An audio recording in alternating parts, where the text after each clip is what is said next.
Let me also bring in at this point Ben Simhom, a former soldier in combat service for IDF, who's also joining us live.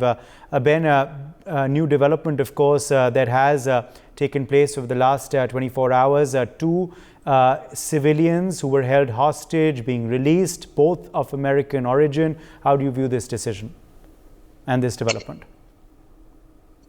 Listen, for us, I think Hannah the major before that spoke before me said it exactly how it is. I think Hamas is doing what they need in order. It's PR. It's mostly PR. They want to show like they are an organization that you can negotiate with, that you can spoke with, that is reasonable. Of course, they need the support of the U.S. in order to get humanitarian aid and things like this. And this is what they did. It have zero meaning except for except for PR and except for how the people who are against us now see it, and maybe it gives them something to hold on to. Right. Ben, also, the fact is that there are still many other civilians in their captivity. How hopeful are you of their release in the next few days? In the next few days, I can speak. The major before me, she speaks for the army. She's spokesman for the army. I speak for myself. So yes, you speak for yourself, and you speak as an Israeli. Yes. Okay, so I can be more straight about it. All of our hostages will not come back in the next few days. They will not come back. Not all of them. All of them will never come back. I hope that as many as possible will come back. But when it will happen, I have zero idea. Anyway, I believe that, if we will need to attack and to go into Gaza, so I guess that more of them will be gone. And if we will not do it, so they can stay over there for years, like our last,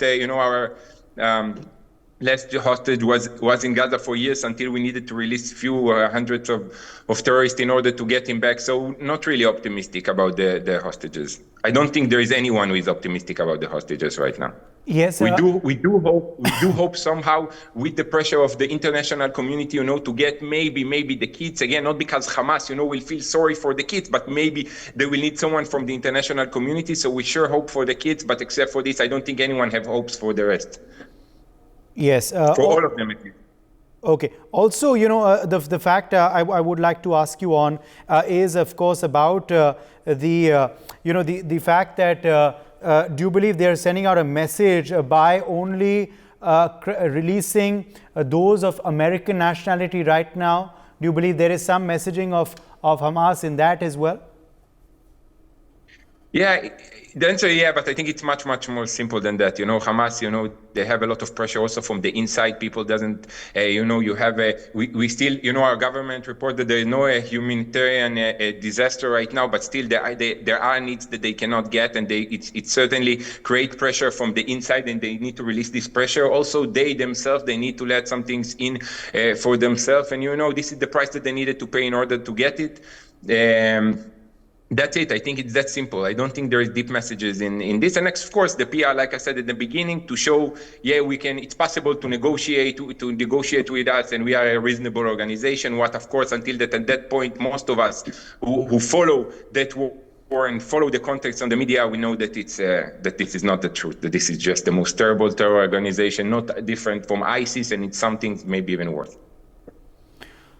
Yes. Also, now, Ben, which way do you see the conflict headed? What do you expect in the next few days as, of course, this war continues?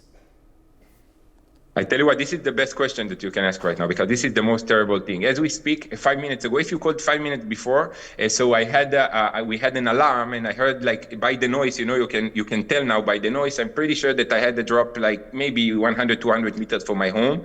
I still didn't go out yet because I had this call, but it's certainly a possibility. And my wife and son right now, my wife is Hungarian, and she moved to Hungary, because the thing is that there is no clarity about anything. No one knows where it goes. The big question is, does Hezbollah will join? What will happen with Iran? And right now, we're just asking this question. Right now, the assumptions, what we hear just, from the media and from our leaders is that Hezbollah will join.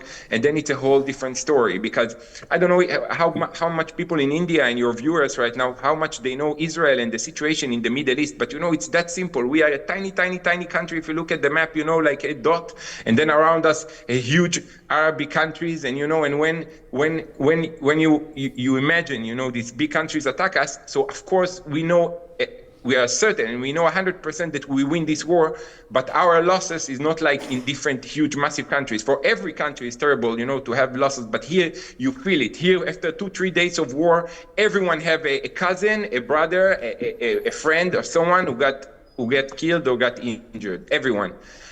So this is issue. So when you hear Hezbollah and Iran, things like this, it really, it really puts you in a place that I cannot tell you not what will be in a few days, what will be tomorrow. No one knows. Now, as far as the on-ground offensive is concerned, do you expect that to begin very, very shortly? Listen, it makes sense. And everyone, if I hear only the people, I'm talking now about the people, this is what the people wants. The people wants to go and, really finish it. And in order to finish it, you need to go and you need to do it. No one believes there is a chance that it will not happen. The question is when. But of course, about this, I cannot be like 100% positive, but probably this is where it's going. And everyone believes that's very soon. And you believe that perhaps is maybe the only way to get some of the hostages at least, alive?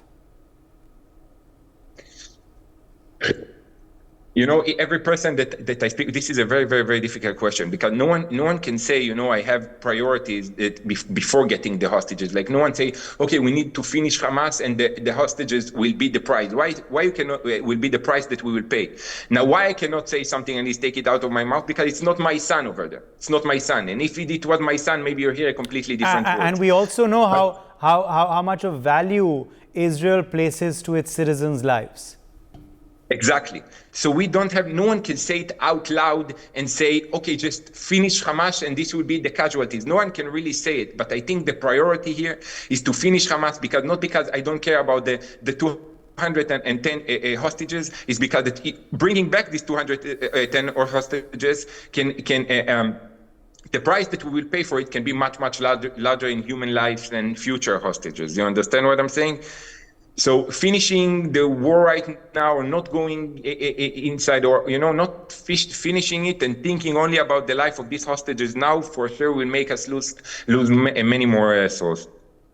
Right. Also, Ben, now on the aspect of where you believe these hostages are. Do you believe they're all in Gaza City as we speak, or do you believe they are spread out? Where exactly are they currently? What do you believe? What is your inference? This is something that, and not only I'm not certain, I have no clue, there's nothing that I can contribute to it. People saying just, in conversations that you have, that everything is possible. Everything is possible. I'm talking, I have friends that are in the intel, divisions in the army and things like this. But even them, everything is just about rumors right now. And I want to believe that our leaders and our army have more accurate information. Okay. Let me also ask you now, Ben, on the aspect also of of the foreign support. Do you believe that's been something that has been a big boost for you and your forces during this war? The fact that there has been a lot of global outpouring of support for Israel's right to defend itself. Yeah, but what kind of support, please? Like the financial support, the public's opinions. What do you mean when you say support? Public support, leaders pledging their statements for you, of course, more material support. If we talk about the United States of America, perhaps you expect more from the other countries as well. What do you make of that support? I tell you what, we expect many more, because on one hand, of course, I'm grateful. I'm grateful to hear these leaders supporting Israel, standing by our side and not their side. That they chose a side. This makes me happy. But on the other hand, how I explained before, at this time now we need to finish it. It's not just about, okay, if we can attack them for 3 days or for 4 days and we need to finish it. Now, when I hear a leader saying Israel have the right to defend themselves, what does it mean?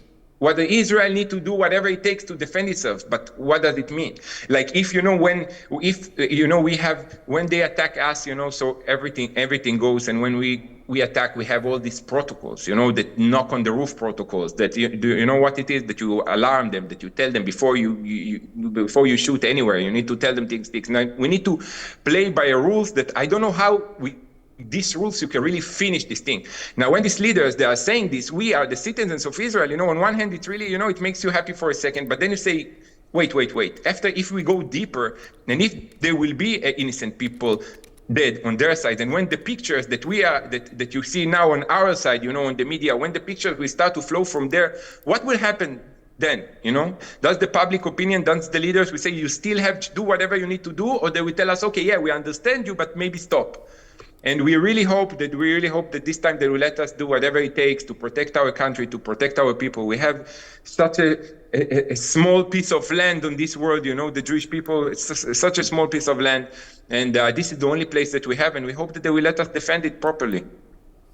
All right. Let's leave it at that. My thanks to you, Ben, for joining us, Ben Simhom, with your perspective on that story.